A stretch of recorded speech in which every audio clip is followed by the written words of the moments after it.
Are you having trouble on auditions and not getting the results that you want?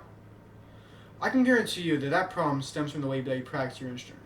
I know we both fall into the trap of practicing for the sake of it, going through the motions and wasting time.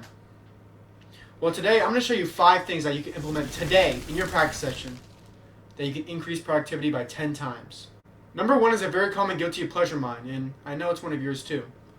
We often label this as practicing, but it really isn't, and that'll be running straight down your etudes or pieces and calling it a day. That's your practice session.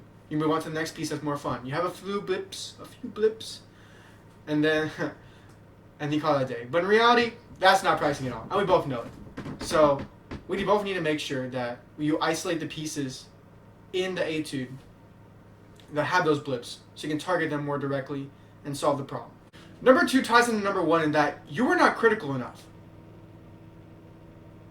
I heard a quote by a band director that reads, "An amateur practices until they get it right, but a professional practices until they don't get it wrong." Ultimately, we want to emulate what a professional does. We want to sound the best. We want to have the best technique, right? We want to do all these best things. So why don't we practice like the best?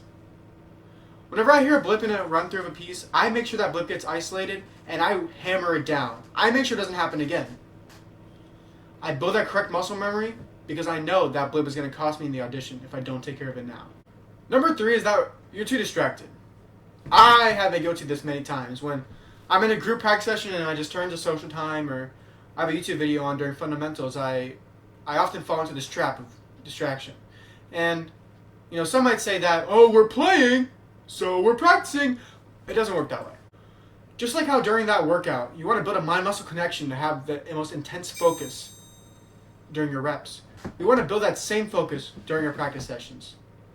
This increased level of focus will correlate directly to auditions and achieve the result that we want. Now this 4th mistake I know you're guilty of.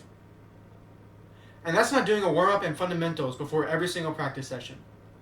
And no, I quote flow studies don't count. You see, warming up is essential to make sure we get the best sound possible with our instrument. And fundamentals, we use fundamentals in everything. We use lip stirs in all our pieces. We articulate all our pieces. It is necessary to do these things every day so we can achieve our desired results as musicians. The last tip is that you're not practicing like you're performing. And I don't mean that you're not running down your pieces enough. We both do that enough, but it's a mindset thing, okay? Every single time you pick up your horn, you need to think as if there's an audience in front of you. You see, this is going to lead to 3 things. Number 1, you're going to stop playing that unnecessary crap that isn't going to make you a better player. We both know what we're talking about, right? Second, you're going to be more in that performance mindset, and in the real situation, that's going to decrease performance anxiety. The last thing is that you're going to be more focused. Every single note you play is going to have intention, and you won't tolerate bad tone. Overall, these 3 things are going to lead us to better musicianship. I appreciate y'all sticking around to the end of the video, and if you want to see more content like this, subscribe. I'm going to be posting a lot more. I'm soon going to be posting drum corps content and general music content, so if you want to stick around for that, that'll be awesome too. Thank y'all, and bye.